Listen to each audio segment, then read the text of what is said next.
Hello everyone, welcome to mini blog with Anushree. হ্যাঁ, আমি 2 বছর পর আবার চলে এসেছি ব্লগ নিয়ে। আমি ব্লগ স্টপ করে দিয়েছিলাম কারণ আমি পুরোপুরি আমাকে একা হাতে অনেক কিছুই সামলাতে হচ্ছিল। অফিস, বেবি, আমার বেবির বয়স এখন 2 বছর। তার জন্যে আমি 2.5 বছর পর আবার ব্লগ নিয়ে এলাম। তো আমরা অনেকবারই বেবিকে নিয়ে তারপরে জার্মানিতে গেছি, কিন্তু উইন্টারে গেছি।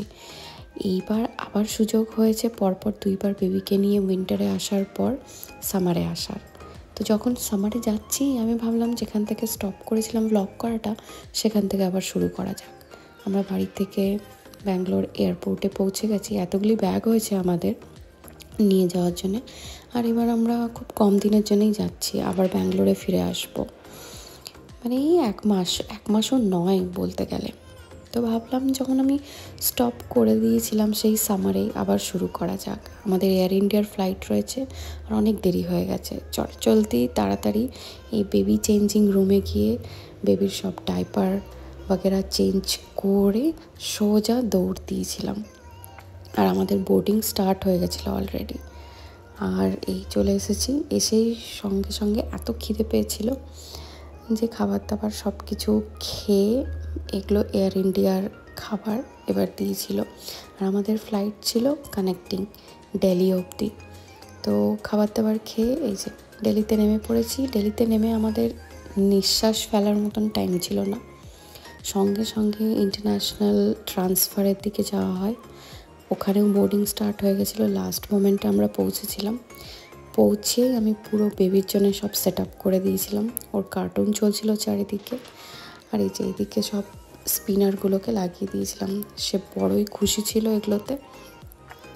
ওকে মোটামুটি একটা ওর এনভায়রনমেন্ট সেট করে দিয়েছিলাম যাতে ওর সেট থাকে। আর আমরা এবার যেহেতু খুব কম দিনের জন্য যাচ্ছি আর সামারে যাচ্ছি, তার জন্য ভাবলাম যে ব্লগটা আবার স্টার্ট করা যায়। কারণ জার্মানিতে সামারে অনেকটা টাইম পাওয়া যায়।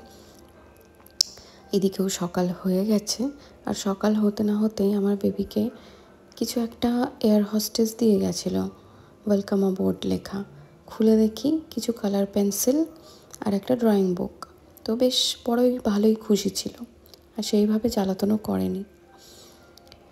তারপরে আমাদের কাছে আসে ব্রেকফাস্টে কিছু স্যুপ দিয়েছিল। আমি নিয়েছিলাম একটা ননভেজ মিল, বেবির জন্য ছিল ভেজ, আর আবিরের জন্য ছিল একটা জৈন মিল। অলরেডি আমরা ফ্র্যাঙ্কফুর্টে পৌঁছে গেছি আর ওপর থেকে আমরা নিচে ট্রেনের জন্য ওয়েট করছিলাম।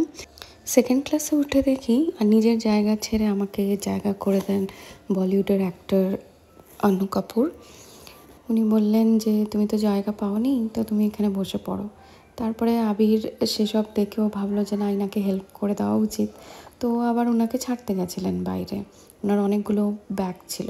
তো আমরা যাচ্ছি স্টুটগার্ট। এটা মোটামুটি এখানটায় 2:37 পৌঁছাবে। আর আমরা স্টুটগার্ট পৌঁছে গেছি। চারিদিক অনেকটা ফাঁকা, কারণ আজকে সানডে, না তো অন্যান্য দিনে ভিড় থাকে। আর এই যে স্টুটগার্ট থেকে আমরা চলে এসেছি এসলিঙ্গেনে। সেই এসলিঙ্গেন যেখানে আমি ব্লগ করা বন্ধ করে দিয়েছিলাম, এখানেই আমরা ছিলাম। ইভেন এর আগে জাস্ট 6 মাস পরেই আমরা এসেছিলাম, ডিসেম্বরেই আমরা এখান থেকে গেছি শীতকালে। এখানেই আমরা ছিলাম, আবার এসে পড়েছি। আজ অনেকটাই ক্লান্ত। এর পরের ব্লগে বাকিটা দেখাবো। সবাই ভালো থাকবেন। টাটা।